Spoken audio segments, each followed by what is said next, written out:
সোনালী ওয়ালেটের মাধ্যমে আপনি খুব সহজেই আপনার অন্যান্য ওয়ালেট অথবা ব্যাংক কার্ডে টাকা ট্রান্সফার করতে পারেন। এই জন্য আপনাকে প্রথমে সোনালী ওয়ালেটে ঢুকতে হবে। এরপর ট্যাপ টু কন্টিনিউ আপনার রেজিস্ট্রেশনকৃত ফোন নাম্বার এবং পিন নাম্বার দিয়ে সোনালী ওয়ালেটে লগ ইন করতে হবে। আপনার পিন নাম্বার দিয়ে লগ ইন করার পর ইন্টারফেস দেখতে পারবেন। এখানে আপনি দেখতে পারেন BFTN এবং NPSB। BEFTN এর মাধ্যমে যদি আপনি টাকা পাঠাতে চান তাহলে আপনাকে ব্যাংকিং আওয়ারে টাকাটি পাঠাতে পাবেন। এক্ষেত্রে আপনার টাকা পেতে বিঘ্ন ঘটতে পারে, এজন্য আমরা NPSB মাধ্যমটি বেছে নেব। এক্ষেত্রে আপনি তাৎক্ষণিক পাবেন, তবে এক্ষেত্রে 10 টাকা চার্জ কেটে নেবে আপনার অ্যাকাউন্ট থেকে। আপনি আপনার ব্যাংক অ্যাকাউন্ট থেকে সরাসরি অথবা আপনার ওয়ালেট, যদি ওয়ালেটে টাকা থাকে সেখান থেকেও আপনি পাঠাতে পারবেন। আপনি এখান থেকে সরাসরি ব্যাংকেও পাঠাতে পারবেন ব্যাংক অ্যাকাউন্টে, অথবা আপনার ভিসা কার্ড, মাস্টার কার্ডেও টাকা পাঠাতে পারবেন।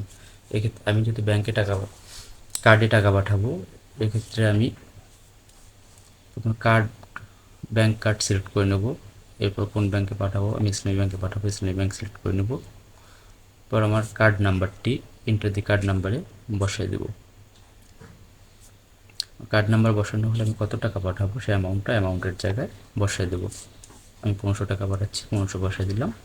এরপর আমার পিন নাম্বার দিয়ে সাবমিট করে দেব। দিলে এরকম ইন্টারফেস আমরা দেখতে পারবো। এক্ষেত্রে আপনার ফোনে একটা ওটিপি যাবে।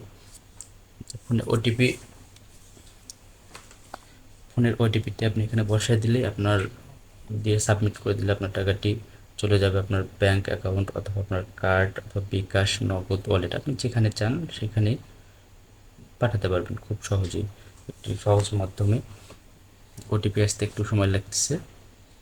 ওটিপিটি আসলে ওটিপি বসিয়ে দিলে আপনার তাৎক্ষণিক টাকা চলে যাবে আপনার কাঙ্ক্ষিত ব্যাংক অ্যাকাউন্ট অথবা আপনার কার্ডে। এক্ষেত্রে আপনাকে কোনো হয়রানির শিকার হতে হবে না। এক্ষেত্রে আপনি দেখেন এখানে 10 টাকা চার্জ বেশি কাটে নিচ্ছে, যেহেতু আপনি ইনস্ট্যান্ট টাকাটি পাচ্ছেন। আমার কোড নাম্বারটি এসেছে, কোড বসায় দিচ্ছি।